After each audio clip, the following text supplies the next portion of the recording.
ఇబ్బందులు ఏదన్నా ఉన్నా కానీ లేకుంటే ఇలాంటి అవకతవకలు జరిగినప్పుడు కానీ మీరు కరెక్ట్ చేసే బాధ్యత మీ మీద ఉంటుంది. కాబట్టి దయచేసి సజెషన్స్ ఇవ్వండి. ఒక అర్ధగంట లేట్ అయినా పర్లేదు దిశ మేము ఓపికగా ఉంటాం. ఇని దీన్ని ఏ విధంగా ముందుకు తీసుకోవాలో ఆలోచిస్తాం. Thank you. అదే మాట్లాడు. థ్యాంక్ యూ స్పీకర్ గారు. లేచాగా తర్వాత ఇస్తారు. ఇవి ఉత్సాహంగా ఉన్నారు. ముందు ఆవిడకి ఇస్తే పోయిన తర్వాత నాకు మీరు బ్యాటింగ్. Okay okay.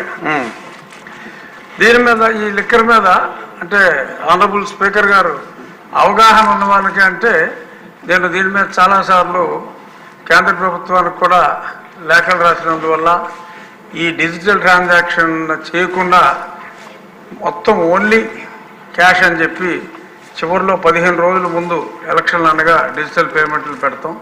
సో దానికి ముందు చాలా ఒక పక్క ప్రధానమంత్రి గారు డిజిటల్ పేమెంట్ డిజిటల్ ఇండియా అని అంటూ ఉంటే పెద్దలు నారా చంద్రబాబు నాయుడు గారు కూడా డిజిటల్ ఎకానమీకి ముందు నుంచి ఆయన మాట్లాడుతూ ఉంటే ఇక్కడ 98,000 కోట్ల ట్రాన్సాక్షను కేవలం క్యాష్గా నడిపించడం అనేది చాలా పెద్ద కుంభకోణం అని చెప్పి మనం తప్పకుండా చెప్పుకోవాలి.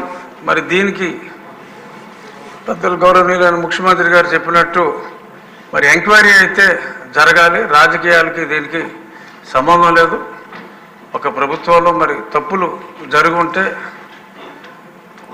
తప్పనిసరిగా దాని మీద విచారణ జరగాలి.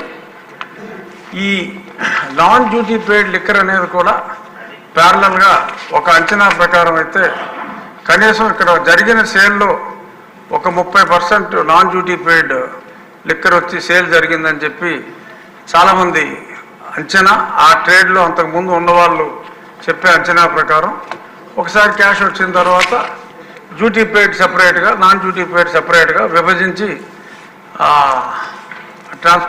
రైల్వే ట్రాన్స్పోర్ట్ ఆఫీసర్ గారు విభజించేవారని చెప్పి చెప్పుకోవటం విన్నాం. అది ఎంతవరకు నిజం అనేది కూడా మరి చూడాలి. అలాగే గతంలో కొన్ని శాంపుల్స్ని నేను కూడా పరీక్ష చేస్తే చాలా ఇంప్యూరిటీసు ఇప్పుడు 54% కిడ్నీ డిసీజెస్ 53% లివర్లు కొట్టేసినాయి. అంటే చాలామందికి అందులో ఉన్న అంటే మినిమం 4 days స్టోరేజ్ అనేది ఉండాలి.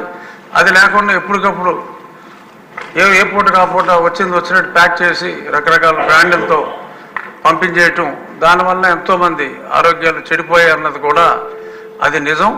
మరి ఇంతమంది ఒక డబ్బే కాదు మరి ఇంతమంది ఆరోగ్యానికి నిజంగా ఆ లిక్కరే ఇంతమంది మృత్యువుకి కారణమైతే ఇంతమంది మహిళల మీద దాడికి కారణమైతే దాని మీద కూడా తప్పనిసరిగా చర్యలు తీసుకోవాల్సిన అవసరం కూడా ఎంతైనా ఉంది.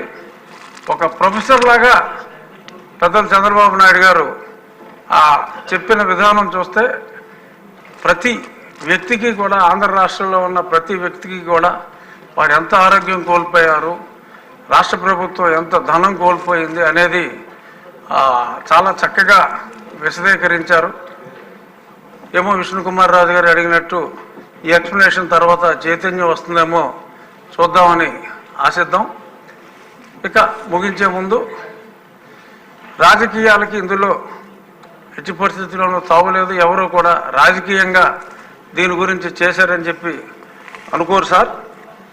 మీరు ఎటువంటి అనుమానాలు లేకుండా తప్పు చేసిన వాళ్ళని శిక్షించే దిశగా తమరు ముందుకెళ్లాలని చెప్పి మనస్ఫూర్తిగా కోరుకుంటూ ఈ అవకాశం ఇచ్చినందుకు స్పీకర్ గారికి ధన్యవాదాలు తెలియజేసుకుంటాం.